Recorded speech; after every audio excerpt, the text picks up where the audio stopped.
Representative Massey. Thank you, Mr. Chairman.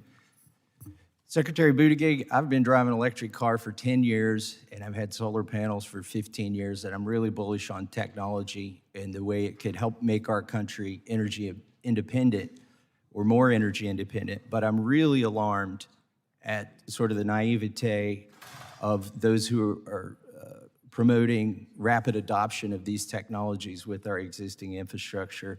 President Biden signed a non-binding executive order stating that 50% of vehicles sold in the United States should be electric by 2030. Do you support that? Yes.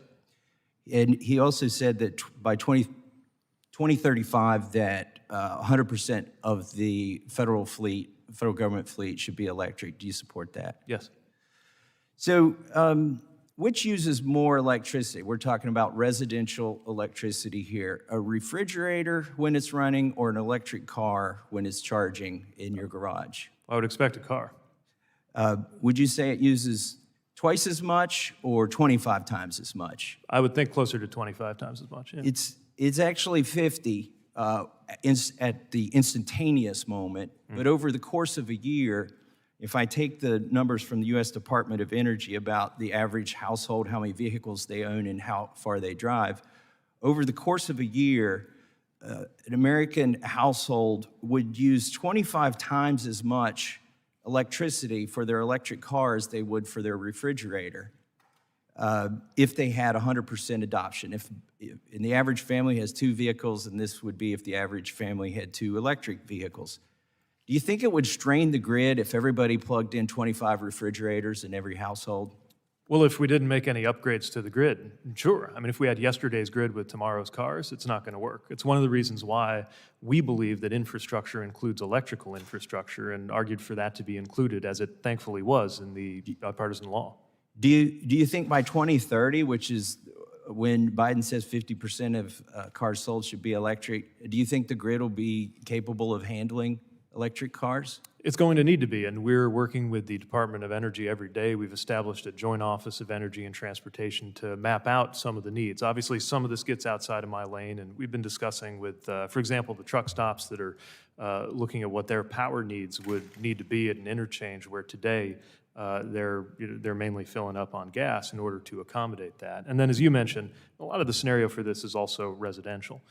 But it's also worth pointing out that while a typical driver who adopts electric is using more electricity, at the end of the day, they're using less energy because of the efficiency benefits of getting that energy produced at utility. The problem is we don't have the capacity to produce that energy. You aptly used the word need. You could say want as well. There's needs and wants to make this fantasy work by 2030, but the reality is the capability is not going to be there. The average household uses 17% of their electricity for air conditioning.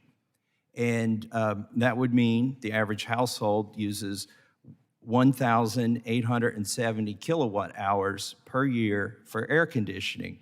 If that average household plugged in electric cars, do you know how much more electricity they would use in comparison to the air conditioning that air conditions their whole house? No, but again, I would emphasize it will Let be me help less you. Let me help you overall. with that first before we go on, because the numbers are important. It would take 4 times as much electricity to charge the average household's cars as the average household uses on air conditioning. Do you think that could be? So if we reach the goal by 2030 that Biden has of 50% adoption instead of 100% adoption, that means the average household would use twice as much electricity charging one of their cars as they would use for all of the air conditioning that they use for the entire year. Do you think this could contribute to rolling blackouts and brownouts in areas of the country where air conditioning is basically considered essential? Not if we prepare. Look, the fact that people who have electric vehicles are going to use more electricity can't be a reason to give up.